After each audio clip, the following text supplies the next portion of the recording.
दोस्तों, आज हम बात करने जा रहे हैं the baby sitter killer queen movie के बारे में। अगर अभी तक आप लोगों ने बेबी सिटर मूवी नहीं देखी है तो उसके एक्सप्लेनेशन देखना बिल्कुल भी मत भूलिएगा। वो चैनल पर अपलोडेड है, उसका लिंक आपको डिस्क्रिप्शन और आई बटन में मिल जाएगा। और अगर आप लोगों को वीडियो पसंद आए तो प्लीज चैनल को सब्सक्राइब करना, वीडियो को लाइक करना, वीडियो को शेयर करना और वीडियो पे कमेंट्स करना बिल्कुल भी मत भूलिएगा। दोस्तों, मूवी की स्टार्टिंग में हम कोल को देखते हैं जो अपने पेरेंट्स से कहता है कि अब मुझे बेबी सिटर की कोई जरूरत नहीं है। फिर हमें 2 साल बाद का सीन दिखाया जाता है जहां पर कोल को उसके साथ हुए हादसे की वजह से काफी अजीब चीजें महसूस हो रही होती हैं। और क्योंकि हादसे के बाद पुलिस ऑफिसर्स को कोल के घर से कोई भी नहीं मिला था, इसलिए सबको लगता है कि वो सिर्फ एक मनगढ़ंत कहानी बना रहा है, जिस वजह से सब लोग उसे स्कूल में बहुत ज्यादा परेशान करते हैं। फिर हमें मेलेनी को दिखाया जाता है जो कोल को समझाने की कोशिश करती है कि उस रात जो कुछ भी हुआ वो तुम्हें भूल जाना चाहिए। जिसके बाद हम कोल के पेरेंट्स को देखते हैं जो कोल के लिए काफी परेशान थे, क्योंकि उन्हें लगता है कि कोल अपने दिमाग में वो सारी चीजें इमेजिन कर रहा है जो कभी हुई ही नहीं। फिर अगले दिन जब कोल अपने पेरेंट्स के साथ स्कूल जाने वाला होता है तो उसे टेबल पर एक साइकेट्रिक स्कूल का एडमिशन फॉर्म मिलता है, जिसे देखकर वो समझ जाता है कि उसके पेरेंट्स उसे दूसरे स्कूल भेजने वाले हैं। इसलिए वो ये बात मेलेनी को भी बताता है, जिस पर वो कहती है कि तुम्हें हमारे साथ शहर से बाहर चलना चाहिए क्योंकि इस वीकेंड मैं लेक पर जाने वाली हूँ। हालांकि पहले तो कोल कहता है कि मेरे पेरेंट्स मुझे जाने नहीं देंगे, लेकिन मेलेनी उससे कहती है कि तुम्हें अपने पेरेंट्स को इस बारे में बताने की कोई भी जरूरत नहीं है, क्योंकि मैं भी अपने डैड की कार लेकर उन्हें बिना बताए जाऊंगी।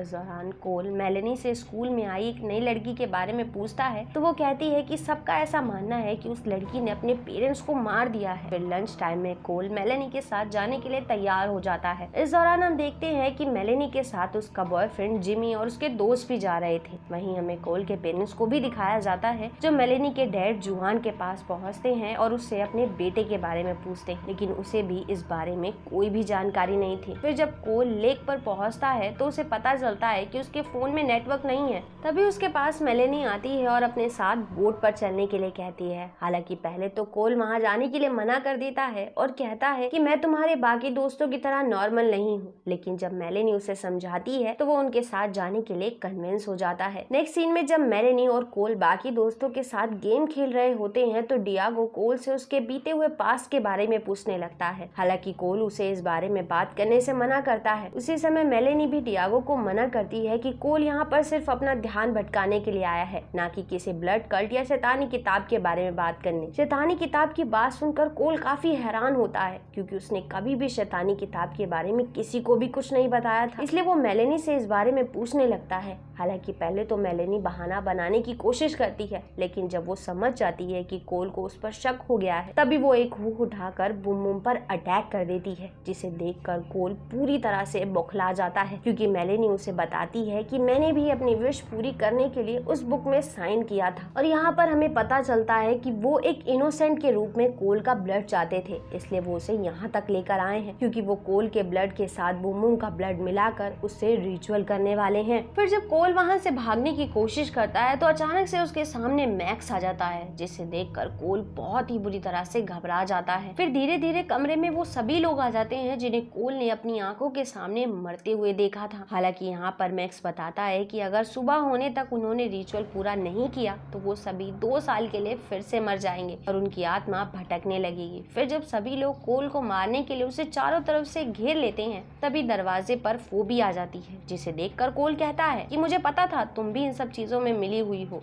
लेकिन वो बताती है कि मैं तो यहाँ सिर्फ फ्यूल लेने आई थी। और ऐसा कहकर वो वहाँ से निकल जाती है और इस वजह से सबका ध्यान भटक जाता है, जिससे मौके का फायदा उठाकर कोल कमरे से बाहर भाग जाता है और फोबी की बोट में बैठकर उसके साथ वहाँ से निकल पड़ता है। लेकिन इस दौरान मैक्स उनकी बोट पर एक एरोगन से अटैक कर देता है, जिससे बोट का फ्यूल गिरने लगता है। फिर फोबी और कोल एक टापू पर पहुंच जाते हैं, जहां पहुंचकर कोल फोबी को सारी सच्चाई बता देता है। उसी समय रास्ते का पता लगाने के लिए मेलेनी फ्यूल पर एक लाइटर फेंक देती है, जिससे फोबी की बोट ब्लास्ट हो जाती है और इसी वजह से मेलेनी और उसके साथियों को कोल की डायरेक्शन के बारे में पता चल जाता है। लेकिन ये देखकर फोबी वहाँ से जाने लगती है। फिर जब कोल उसे रोकने की कोशिश करता है तो कहती है मैं यहाँ किसी और वजह से आई थी। फिर आगे बढ़ने पर फोबी को एक आदमी मिलता है जो अकेले बैठा था, तो वो उस आदमी से टाउन तक जाने के लिए मदद मांगती है, लेकिन वो उसे थोड़ी देर में चलने के लिए कहकर उसके साथ बदतमीजी करने की कोशिश करता है। तभी वहाँ पर कोल पहुँच जाता है जो उस आदमी के शू लेस बांधकर फोबी को लेकर उस आदमी की गाड़ी से भागने की कोशिश कोशिश करता है, पर उसी दौरान सोनिया एक फ्लेम थ्रोअर लेकर आ जाती है। यहाँ पर हमें पता चलता है कि सोनिया शैतानी किताब में साइन करने से पहले एक मेकअप आर्टिस्ट थी। फिर प्रेजेंट में सोनिया वहाँ मौजूद आदमी को बुरी तरह से जलाकर मार देती है और फिर कोल पर भी अटैक करने की कोशिश करती है, लेकिन कोल उसे गाड़ी से कुचलकर बहुत ही बेरहमी से मार देता है। और जब कोल गाड़ी लेकर वहाँ से निकलने की कोशिश ही कर रहा था तो एक बड़े से पत्थर में गाड़ी फंस जाती है, इसलिए वो वहाँ से नहीं निकल पाते, जिस वजह से वो फोबी के साथ गाड़ी के नीचे ही छुप जाता है। जिसके बाद मैक्स और मेलेनी फैसला करते हैं कि वो अपने साथियों के साथ अलग अलग कोल को ढूंढेंगे। वहीं दूसरी तरफ जब कोल और फोबी भाग रहे होते हैं तो फोबी उसे बताती है कि लेक के दूसरी तरफ एक कैबिन है जहां हम सुबह तक छुप सकते हैं। जिसके बाद हम एलिसन को देखते हैं जो मैक्स और जॉन को आगे जाने के लिए कहकर वहीं पर रुककर पहरा देने का फैसला करती है। तभी उसे कोल और फोबी भागते हुए दिखाई देते हैं, इसलिए वो गन लेकर उन दोनों का पीछा करने लगती है और उन्हें शूट करने की कोशिश करती है। यहाँ पर हमें एलिसन के बारे में पता चलता है कि शैतानी किताब में साइन करने से पहले वो एक जर्नलिस्ट बनना चाहती थी, लेकिन इस चीज में वो पूरी तरह से नाकाम थी। हालांकि एलिसन के हाथ में गन देखकर कोल उसे समझाने की कोशिश तो करता है कि अगर तुम हमें यहाँ से बचा लोगी तो तुम्हारा बहुत ज्यादा नाम होगा और तुम एक फेमस जर्नलिस्ट बन जाओगी, लेकिन एलिसन उनकी बातों पर ध्यान नहीं देती और उन्हें शूट करने के लिए उनके पीछे भागने लगती है, जिससे कोल और फोबी तो 2 चट्टानों के बीच में से निकल जाते हैं, लेकिन एलिसन उन चट्टानों के बीच में फंस जाती है। जिस मौके का फायदा उठाकर कोल और फोबी दोनों ही उसका पैर पकड़कर खींचने लगते हैं, जिससे उसका सर धड़ से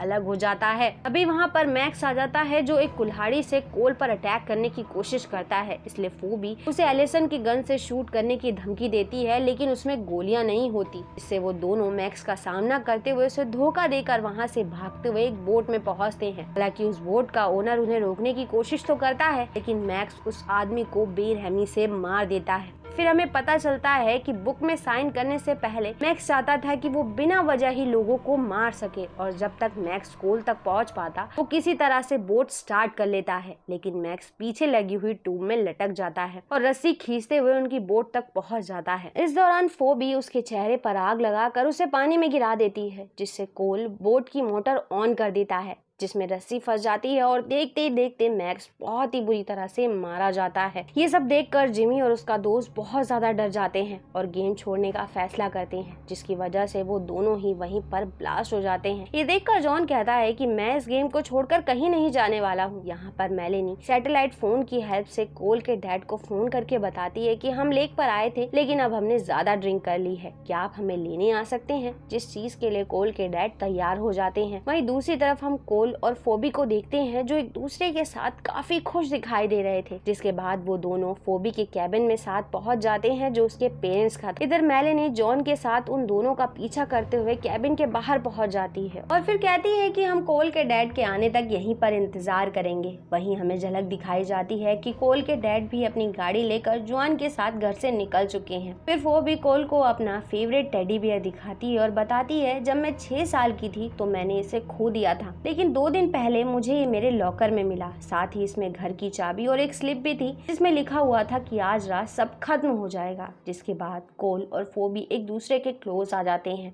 इधर मेलेनी के पास कोल के डैड और जॉन पहुंच जाते हैं, जिन्हें वो समझाती है कि कोल ड्रिंक करने के बाद पूरी तरह से बौखला गया है और मुझे एक शैतान समझ रहा है, इसलिए आप ही उससे जाकर बात करो। नेक्स्ट सीन में कोल फोबी से बात करता है तो उसे पता चलता है कि फोबी बचपन में अपना फेवरेट खिलौना किसी वाटर लाइन के पास छोड़ आई थी, इसलिए वो अपनी बेबी सिटर के साथ उसे लेने के लिए जा रही होती है। तभी उसके पेरेंट्स भी उसके खिलौने को लेकर वापस आ रहे होते हैं, जिससे उन दोनों गाड़ी का एक्सीडेंट हो जाता है और उसके पेरेंट्स के साथ साथ उसकी बेबी सिटर भी मारी जाती है। तो कोल उसे समझाता है इन सब चीजों में तुम्हारी कोई भी गलती नहीं थी। तभी कोल को अपने डैड की आवाज सुनाई देती है, जिसे सुनकर वो उनके पास जाने की कोशिश करता है, लेकिन फोबी उसे समझाती है कि मेलेनी तुम्हारे डैड का इस्तेमाल करके तुम्हें यहाँ से बाहर निकालना चाहती है। लेकिन कोल उसकी बात नहीं मानता और कहता है मुझे अपने डैड को बचाना होगा, इसलिए वो दोनों वहाँ पर रखे हुए हथियार लेकर ऊपर जाते हैं। यहाँ पर हमें जॉन के बारे में बताया जाता है कि वो एक रैपर बनना चाहता था। हालांकि कोल जॉन को मारने की कोशिश करता है, लेकिन वो बच जाता है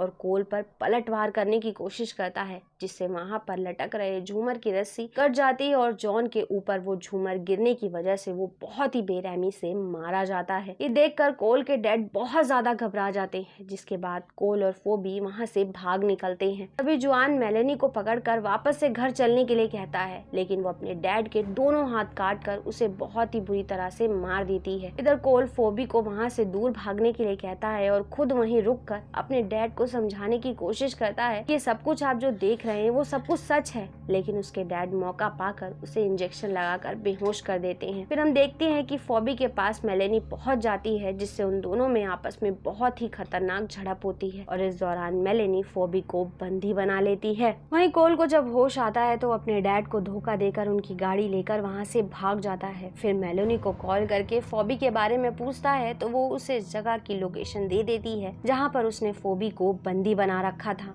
और जब कोल वहां पहुंच जाता है तभी वहां पर बीबी लेक से बाहर निकल कर आ जाती है, जिसे देखकर कोल बहुत ही ज्यादा हैरान होता है। यहाँ पर हमें पता चलता है कि फोबी की बेबी सिटर भी कोई और नहीं बल्कि बी ही थी, जिसने फोबी के लिए ही शैतान से सौदा करके उसकी किताब पर साइन किया था, जिससे शैतान ने फोबी की जान बचाई थी। फिर देखते ही देखते मरे हुए सभी लोग वापस से जिंदा हो जाते हैं, जिसके बाद मेलेनी बुम बुम के ब्लड के साथ कोल का ब्लड मिला देती है और फिर वो सब एक एक करके उस ब्लड को पी लेते हैं। लेकिन इसके बाद उनके शरीर में अजीब सी हलचल होने लगती है और देखते ही देखते वो सभी पूरी तरह से मरने लगते हैं। ये देखकर बी बताती है कि ऐसा इसलिए हुआ है क्योंकि कोल अब इनोसेंट नहीं है। फिर वो सभी बहुत ही भयानक तरीके से मारे जाते हैं। यहाँ पर पता चलता है कि बी ने ही फोबी के लॉकर में वो चाबी और टेडी बियर रखा था, साथ ही उसके बोट का फ्यूल भी निकाला था जिससे वो कोल से मिल सके। यहाँ पर ये बात क्लियर हो जाती है कि ये सब कुछ बी ने ही पहले से प्लान किया था। फिर बी भी उन दोनों को एक दूसरे का ख्याल रखने के लिए कहकर उस ब्लड को पीने लगती है। हालांकि वो दोनों उसे ऐसा करने से मना करते हैं, लेकिन बी कहती है कि सारे शैतानों का खत्म होना बहुत ज्यादा जरूरी है और अभी आखिरी शैतान मैं बची हुई हूँ। फिर ब्लड के पीते ही बी भी बहुत ही बेरहमी से मारी जाती है। ये सब कुछ होते हुए कोल के डैड देख लेते हैं, जिससे उन्हें कोल की बातों पर विश्वास हो जाता है कि आज तक जो कुछ भी कोल बोल रहा था वो सब कुछ सच था। फिर हमें मूवी के पोस्ट क्रेडिट सीन में दिखाया जाता है कि वो शैतानी किताब अभी भी मौजूद है। इसी के साथ ये मूवी यहाँ खत्म हो जाती है। दोस्तों, उम्मीद करती हूँ आप लोगों को इसके एक्सप्लेनेशन जरूर पसंद आई होगी और पसंद आए तो प्लीज चैनल को सब्सक्राइब करना, वीडियो को लाइक करना, वीडियो को शेयर करना और वीडियो पे कमेंट्स करना बिल्कुल भी मत भूलिएगा। And thanks for coming and watching.